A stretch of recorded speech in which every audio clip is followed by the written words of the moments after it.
Andrij Dobriansky, Director of Communications and Media for the Ukrainian Congress Committee of America, with us.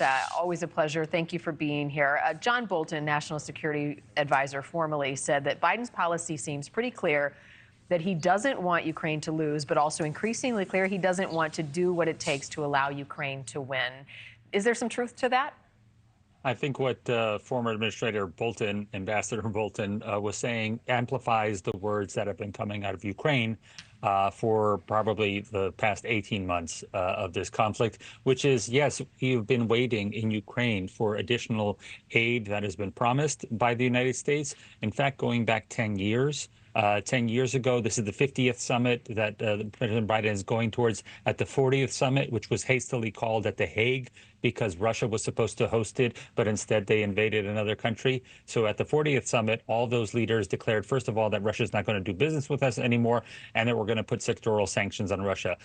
Unfortunately, there are still numerous international deals with Russia, and it hasn't been kicked out of the international community. It in fact still chairs the Security Council every 12 months. So what Ukraine has been waiting for is for the rest of the world to finally live up to its promises.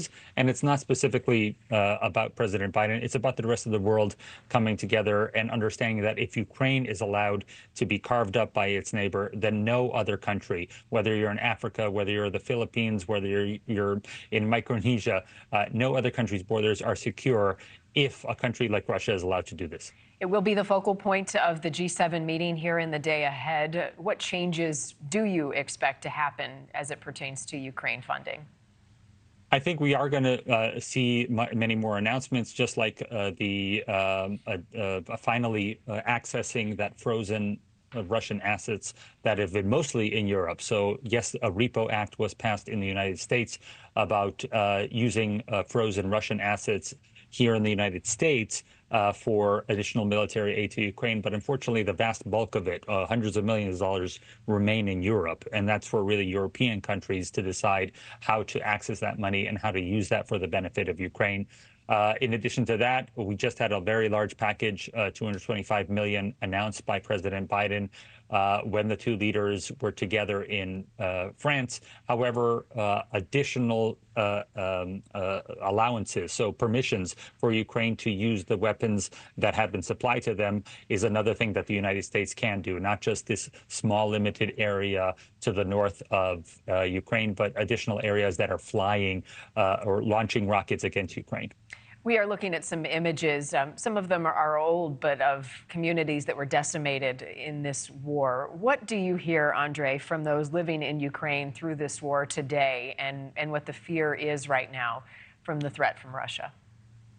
Well, right now we're in a pretty bad place in Ukraine, given the energy sector. We thought that given the Western help in 2022 and 2023, I was on the ground in December of 2022. That was probably some of the worst times of electrical outages, internet outages. And since the West has supplied weapons since that time, Ukraine has been able to develop a good network that has been countering air offensive.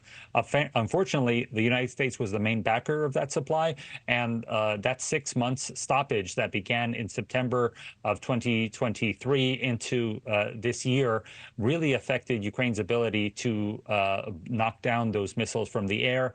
Russia has become much more bullish during this time. They saw that the United States wasn't supplying new weapons, and beginning in late December, early January of this year, they began specifically targeting energy supply stations in a way that they hadn't prior to this. In fact, in one day alone, they launched over $1 billion worth of ballistic missiles at Ukraine's infrastructure. So that's how determined Russia is to destroy Ukraine. What you see from Ukraine, however, is a determination that just like any red-blooded American, they're not going to give up in this fight because their land has been taken, their family has been violated, and they're going to make sure that they do whatever they can until justice is served for their people. Thank you for watching. Go to newsnationnow.com to find NewsNation on your television provider. And don't forget to click the red subscribe button below to get more of NewsNation's fact-driven, unbiased coverage.